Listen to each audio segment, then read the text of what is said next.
আর কারো কারো স্বপ্ন হারিয়ে যাচ্ছে কঠিন কংক্রিটে বাঁধানো বুনো শহরের অলিতে গলিতে। আর সেই স্বপ্নের গল্পগুলো প্রতি মুহূর্তে বলে যাবে নিউ ইয়র্ক থেকে বলছি, নিউ ইয়র্ক থেকে বলছি, নিউ ইয়র্ক থেকে বলছি, নিউ ইয়র্ক থেকে বলছি, নিউ ইয়র্ক থেকে বলছি, নিউ ইয়র্ক থেকে বলছি। নেন, পুরো 20 দিলাম। 20 কেন ভাই? আমি না আপনাকে বললাম যে 25-এর কমে আমি বাইক বিক্রি করবো না। ভাই আমি তো কইছিলাম যে 17 1 পয়সা বেশি দেবো না, তাও তো মিলাই দিলে 20 দিলাম। প্লিজ, অনেক তো হলো, এবার আমাকে মুক্তি দাও প্লিজ।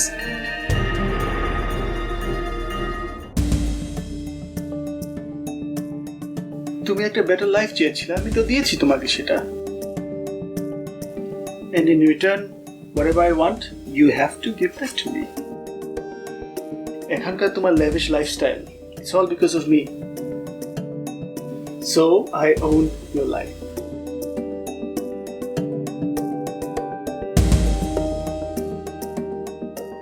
আর মুক্তির কথা, আমি তো তোমাকে বন্দি করে রাখিনি, তাই না?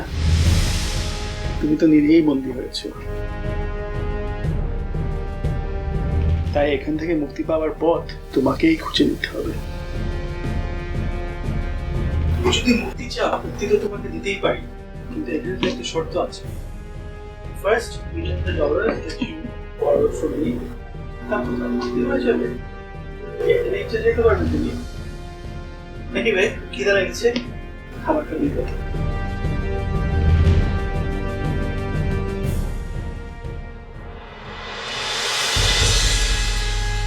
বক্সগুলো তুই বাসায় রেখে চলে এসেছিস মানে? আর ম্যাড।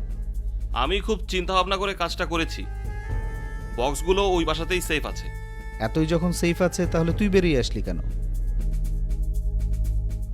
আমার গন্ধ শুকতে শুকতে যদি পুলিশ আমাকে ধরে ফেলে তাহলে তো বক্সও গেল, আমিও গেলাম।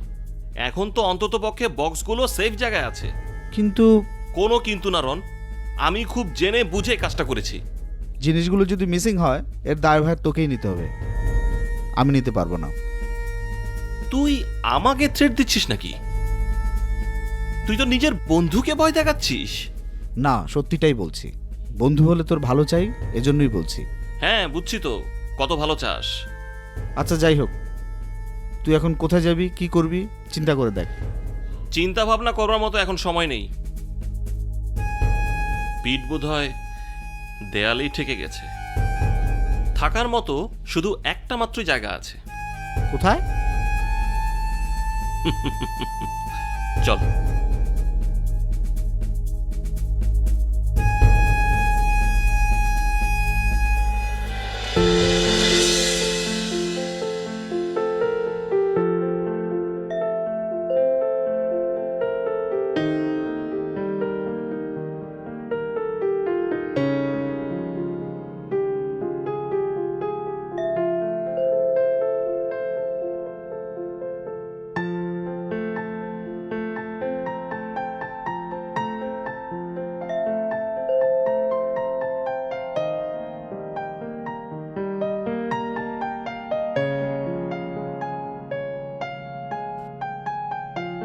ও কিন্তু আরে এসো এসো এসো।